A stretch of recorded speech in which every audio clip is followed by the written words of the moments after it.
آبو clay انبیاء جانو دل اسفیاء مطلع ہر سعادت مقطع ہر سیادت خلاصہ کائنات فخر موجودات حضور مد مجتبی محمد مصطفیٰ ارواحنا فدا صلی اللہ تعالی علیہ وآلہ وصحبہ وبارک وسلم کی بار والسلام علیکہ یا نبی اللہ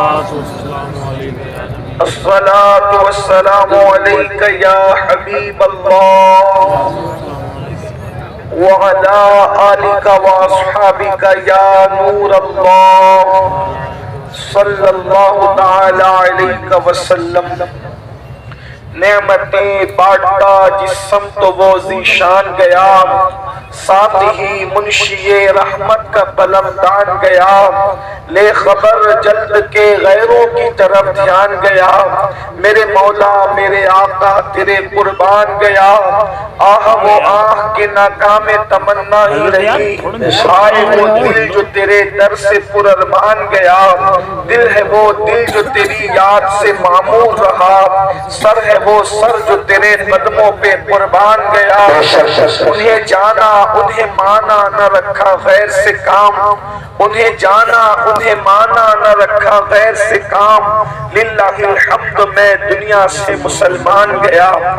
آج کی یہ محفل دارالعلوم اہل سنت اسلامیہ ترکیہ کے سالانہ اجلاس کے حوالے سے دستار بندی کے موقع پر انعقاد پذیر ہے۔ منتظمین محفل کا میں بے پناہ مشکور ہوں کہ انہوں نے اپنے بزرگوں کی روش پر قائم رہتے ہوئے محفل کو جلدی شروع کیا اور مجھے جلدی پیش کیا۔ میں سمجھتا ہوں کہ شاید میرے ساتھ بہت کم ایسا ہوتا ہے، اس لیے میں بے پناہ خوش ہوں، مجھے مسرت ہے کہ بہت اچھی بات ہے۔ اور میرے بعد ایک خطاب اور بھی آپ نے سننا ہے، ہمارے نقیب محفل نے استاذ العلماء حضرت علامہ مفتی جلیس احمد صاحب کا اعلان کیا، ہم ان کا خطاب بھی سنیں گے انشاءاللہ۔ باقی اور یہاں جو علماء ائمہ ہے، کچھ کو میں جانتا ہوں اکثر کو نہیں جانتا، لیکن ان سب کے حوالے سے گفتگو کا آغاز کرتا ہوں، اور آغاز ہی میں دعا کرتا ہوں کہ حضرت مولانا عابد صاحب جو علیل ہیں، اللہ تبارک و تعالی انہیں شفا عطا فرمائے، عمر نو عطا فرمائے، اور ہمارے آقا صلی اللہ علیہ وآلہ وسلم کی امت میں جتنے بھی جو بھی بیمار ہے، اللہ ہر بیمار کو شفا دے، اور سب سے بڑا بیمار میں اور ہم میں سے اکثر لوگ ہمیں گناہوں کی بیماری، اللہ تعالیٰ ہمیں گناہوں کی بیماری سے جلد شفا نصیب فرمائے۔ جسم بیمار ہوتا ہے تو ایک انسان تباہ ہوتا ہے، لیکن جب گناہ کی بیماری آتی ہے تو پورا معاشرہ تباہ اور برباد ہو جاتا ہے۔ اس لیے اللہ کی بارگاہ میں ہمیشہ دعا کرتے رہنا چاہیے کہ اللہ ہمیں جسمانی بیماری سے بھی بچائے، روحانی بیماری سے بھی بچائے۔ اللہ تبارک و تعالیٰ ایسی بیماری نہ دے جس کی وجہ سے لوگ نفرت کریں، اور ایسی بیماری گناہوں کی بھی نہ دے جس سے فرشتے ہم سے نفرت کرے۔ اللہ تعالیٰ ہمیں ہر دو بیماریوں سے شفا عطا فرمائے۔ آج کا عنوان بڑا خوبصورت ہے، تحفظ ایمان۔ یہ بڑا عظیم عنوان ہے، بلکہ ہماری زندگیوں کا عنوان ہے۔ سب سے پہلے ہمیں یہ محسوس کرنا چاہیے کہ ایمان کسے کہتے ہیں، ایمان کی ڈیفینیشن کیا ہے، ایمان کا پریچے کیا ہے۔ اگر ہمیں پتہ چل جائے کہ ایمان کسے کہتے ہیں، ظاہر سی بات ہے ایمان کو تحفظ ہم اسی وقت فراہم کر سکیں گے، ہم اسی وقت ایمان کی حفاظت کر سکیں گے جب ہمیں ایمان پتہ ہوگا۔ ایمان کہتے کسے ہیں، لیکن ایک سچی بات آپ برا نہیں مانے تو یہ کہی جا سکتی ہے، آج میری قوم کو پتہ ہی نہیں ہے کہ ایمان کسے کہتے ہیں۔ ہمیں ایمان بھی نہیں پتا۔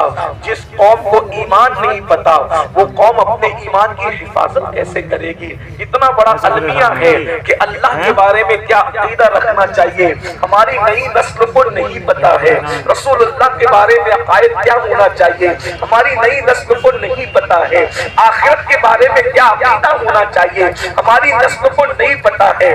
اگر ایمانیات کے باب میں ایمان کسے کہتے ہیں اگر دو جملوں میں بیان کیا جائے تو میں اتنا کہہ سکتا ہوں، اللہ کے رسول صلی اللہ علیہ وآلہ وسلم اللہ کی طرف سے جو کچھ لے کر کے آئے اس کو دل سے ماننا اور زبان سے اس کا اعلان کرنا، اس کا نام ایمان ہے۔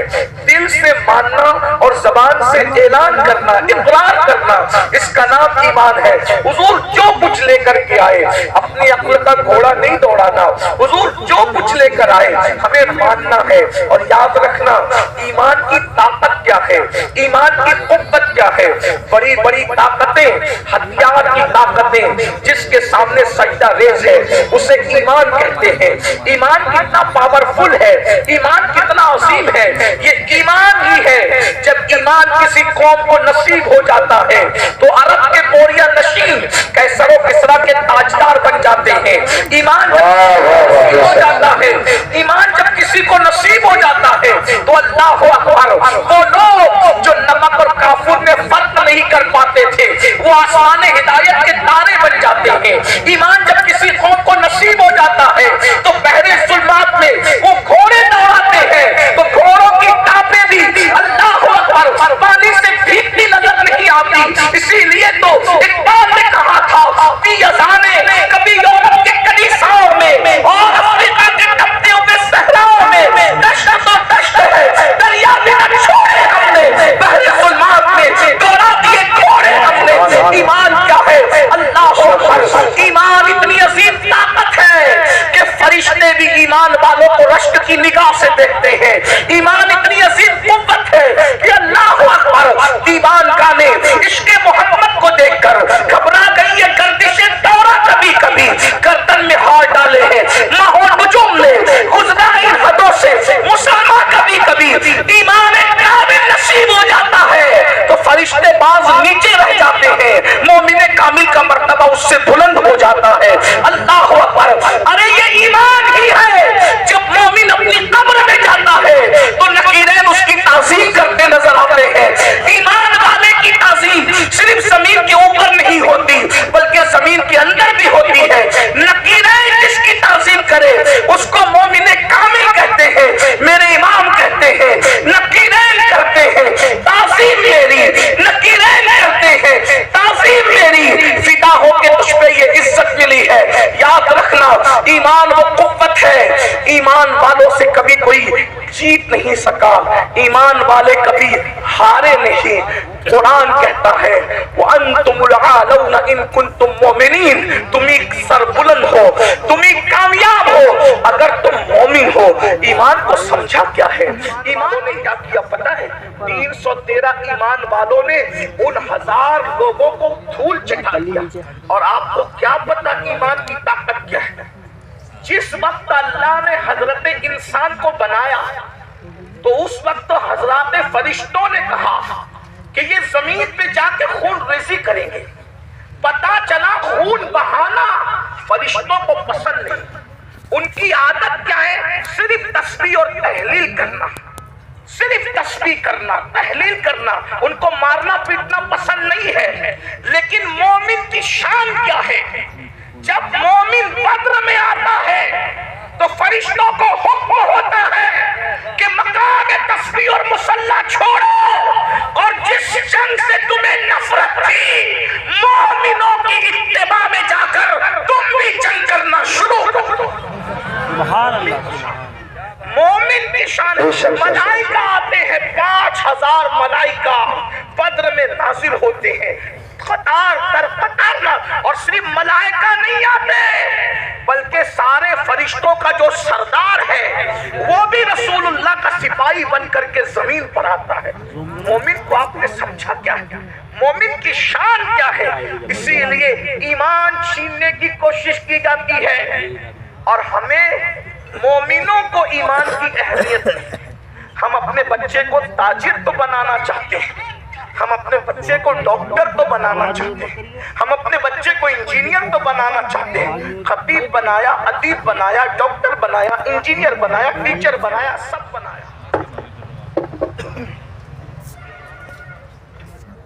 درود شریف پڑھ لیں، اللہم صلی وسلم وزد وبارک علی سیدنا مولانا محمد وآلہ وصحبہ صلاۃ و سلام علیک یا رسول اللہ صلی اللہ تعالی علیہ وسلم۔ اللہ تعالی حضرت مفتی اسماعیل صاحب کو شفا دے، صحت دے، تندرستی عطا فرمائے۔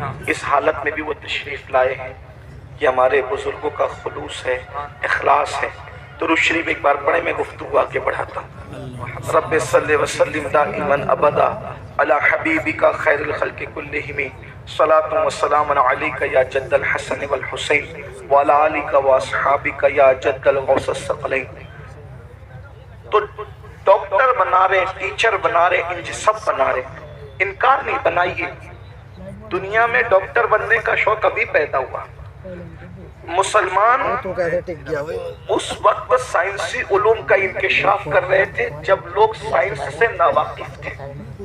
اس کا ثبوت اگر دیکھنا ہے تو آپ قرآن کی ان آیات کو پڑھ کر کے دیکھیں جو سائنسی علوم کا انکشاف کرتی نظر آتی۔ اسی لیے آج جتنے سائنسداں ہیں کوئی یہ نہیں کہتا کہ ہم سرچ کر رہے ہیں۔ پڑھے لکھے لوگوں کی توجہ چاہتا ہوں، آج کوئی سائنسداں یہ نہیں کہتا کہ ہم سرچ کر رہے ہیں۔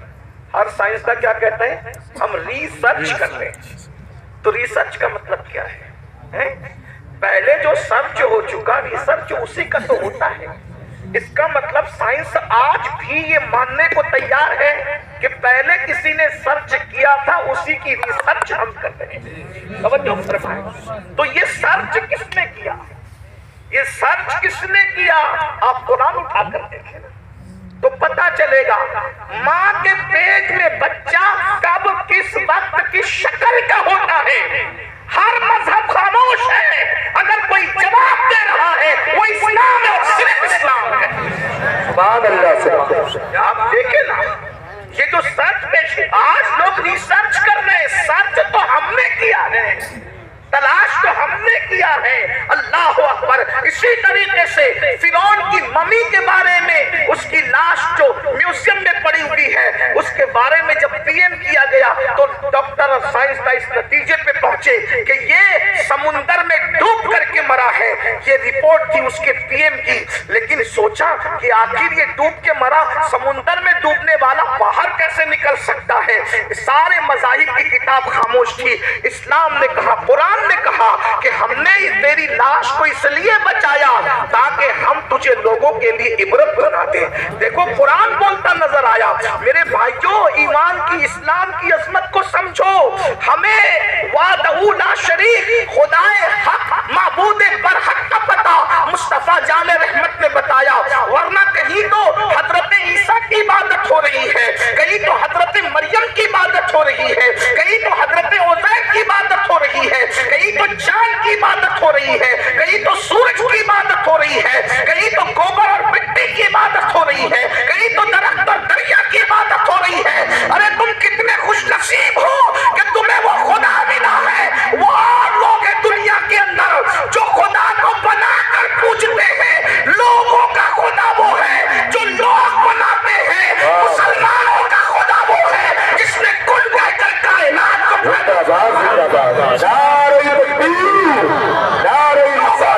لوگوں کا خدا وہ ہے جس کی تصویر بنتی ہے، مسلمانوں کا خدا وہ ہے جو تصور میں بھی نہیں آتا۔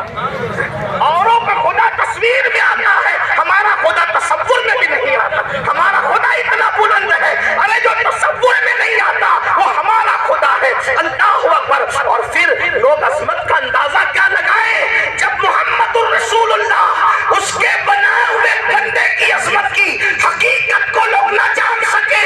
جب اس کا بندہ اتنا بے مثال ہے تو وہ خدا کتنا بے مثال ہے۔ ایمان کی اہمیت کو سمجھو، کون سا مذہب ہمیں نصیب ہوا ہے۔ اسی لیے آج ہم ایمان کی، مسلمان ایمان کی اہمیت نہیں سمجھ پا رہا ہے۔ منکرین اسلام اہمیت سمجھ گئے، اسی لیے وہ ایمان چھیننا، وہ جانتے ہیں جب تک ان کے پاس ایمان رہے گا ان کو زیر نہیں کیا جا سکتا، ان کو تباہ نہیں کیا جا سکتا، ان کو برباد نہیں کیا جا سکتا۔ چھین لو ان سے ایمان۔ ان کے پاس داڑیاں رہے چلے گا، ان کے پاس ٹوپیاں رہے چلے گا، ان کے پاس مدرسے رہے چلے گا، ان کے پاس اسکول رہے چلے گا، ان کے پاس چاہے وہ سرٹیفکیٹ رہے چلے گا، ان کے پاس ایمان نہیں رہنا چاہیے۔ اس لیے ایمان چھیننے کے لیے منصوبے بن رہے ہیں۔ اللہ منصوبے، داخلی منصوبے، خارجی منصوبے، بہت خطرناک چیلنجز کا ہمیں سامنا ہے۔ اور آپ آج ہمیں بچہ ڈاکٹر بنے، انجینئر بنے، تاجر بنے، اس کا مستقبل سدھر جائے، سب کو فکر ہے۔ اگر فکر نہیں ہے، ایمان کی فکر نہیں ہے۔ نبیوں کی فکر کیا تھی؟ اچھا کچھ تو اتنے دیر ہوشیار ہے، کہتے ہیں مولانا ہمارے بچے تھوڑی بگڑیں گے، اور تو کون سا دین پر ہے جو تیرے بچے دین پر قائم رہیں گے؟ کس بگڑنے کی سدھرنے کی بات کرتے ہو جس قوم کو کلمہ پڑھنا نہیں آتا؟ ہمارے بزرگوں نے کہا کہ نکاح کی محفل میں جاؤ تو کلمہ پڑھاؤ تو نہیں پڑھ پاتے، تو جو شادی کی خوشی کے موقع پر قاضی کے پڑھانے پہ کلمہ نہیں پڑھ پاتے، وہ موت کے اضطراب میں کیا کلمہ پڑھ پائیں گے؟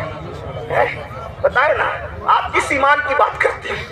آپ کس ایمان اور عقیدے کی بات کرتے ہیں؟ بھائیوں میری قوم کو کلمہ نہیں آتا ہے، انہوں نے کانے پہ حفظ کر رکھے ہیں۔